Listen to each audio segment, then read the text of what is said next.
Hey, but hat tutorials, bro, where they at? Hey, what's going on, everybody of YouTube? Canadian Daily here, and today I'm going to be showing you guys how to turn a fitted, as you can see, this is a fitted by the golden sticker on the brim, into a snapback. As you can see, snap, snap, snap in the back.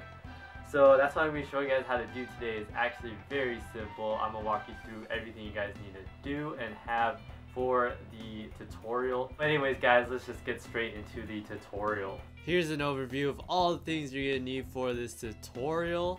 Starting with the tools, you're just gonna need your standard pins. You might just need about 10, it doesn't really matter. You're gonna also need some regular thread cutter tools, and you're gonna need a pen, and the last thing you're gonna need is a pair of scissors. For the material, you're just gonna need a small piece of paper, a replacement snap which you can get off a thrifted snapback or off an old snapback, a fitted that you want to turn into a snapback, and the last thing you're gonna need is a snapback that you're gonna be taking the back part template from. And that's everything you're gonna need for this tutorial. To start off the tutorial, we're gonna make the back piece or the hole in the back of the snapback template. And the way we do that is you want to go grab your pins, you want to have those ready, you want to grab the snapback, and you want the piece of paper that I mentioned earlier, and you want to insert the paper into the back side or inside of the snapback, and then you want to pin that paper onto the snapback so it stays in place. So you want to grab your pins and then you want to start pinning the paper in place. Make sure you're pinning it enough so the paper does not move at all. This is very crucial because we're going to be tracing the hole in the back of the snapback so we can replicate this hole onto your fitted. So you want to make the outline as accurate as possible. So the way that I outline the back side of the snapback is I start with marking where the bottom of the hole is, or bottom of the hat is, and then I mark the middle of the outline, and after that I just trace along the inside of the hole. And then after you finish that, which probably would take only like a couple minutes, then you want to pretty much bold the outline and also extend the middle line that we made earlier. This makes it easier for us to align the template onto the fitted.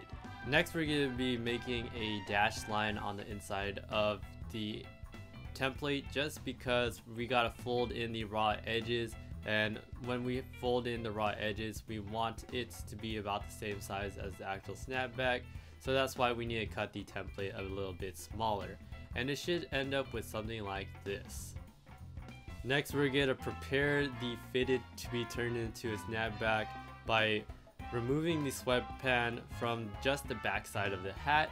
And you want to start on this end where I'm moving my thumb, and then you want to end right here. That's all you're going to be removing. You don't need to remove the whole sweatband, just the parts that I indicated with my thumbs and my finger. So you want to work your way around to those two different places. After you finish removing the sweatband from the back side of the hat, we're going to be prepping the sweatband for it to be turned into a snapback sweatband. And the way we do that is you cut the back part, or you find the middle of the sweatband in the back side, and you want to cut that in half. I'll explain later why we cut it in half here, but your back part of the sweatband should look like this.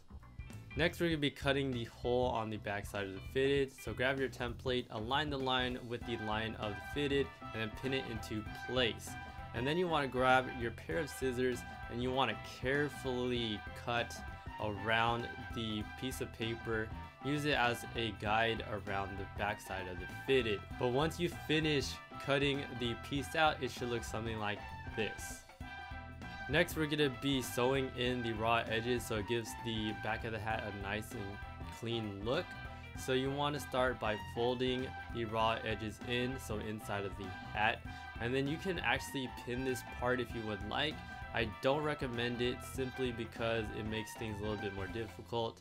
Or for all you guys new sewers, I'm just going to be showing you guys where I pinned it. So I pinned it all the way around and it should look something like this. Then you want to take it to your sewing machine. Remember to start and end with a back stitch, and just do a straight stitch to pretty much hold the raw edges in so you don't have to deal with the nasty looking edges.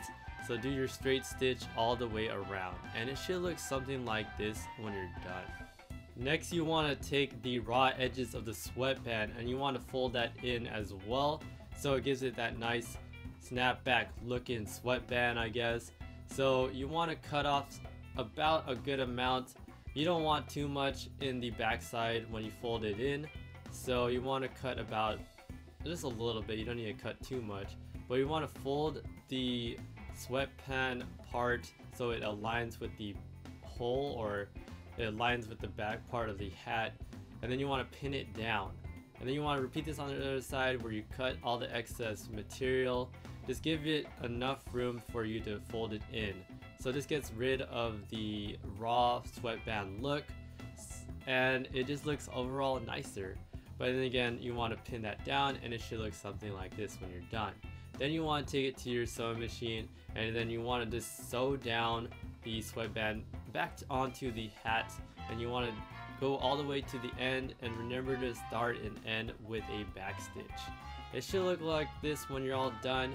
You want to take your time on this because you want to make it as clean as possible. Now we're on to our final step, which is just adding the snaps onto the back of the snapback, or now the snapback once it fitted.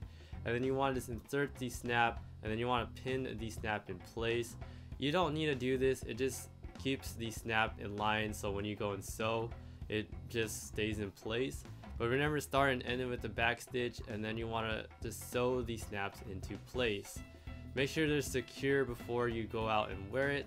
But that's basically the tutorial, guys. Nice and short. Hope the video helped you guys out. If you guys have any questions, let me know in the comment section below. If you guys liked the video, be sure to give the video a like and subscribe if you guys want to see some more tutorials like this. But anyways, guys, I'll see you guys later. Peace.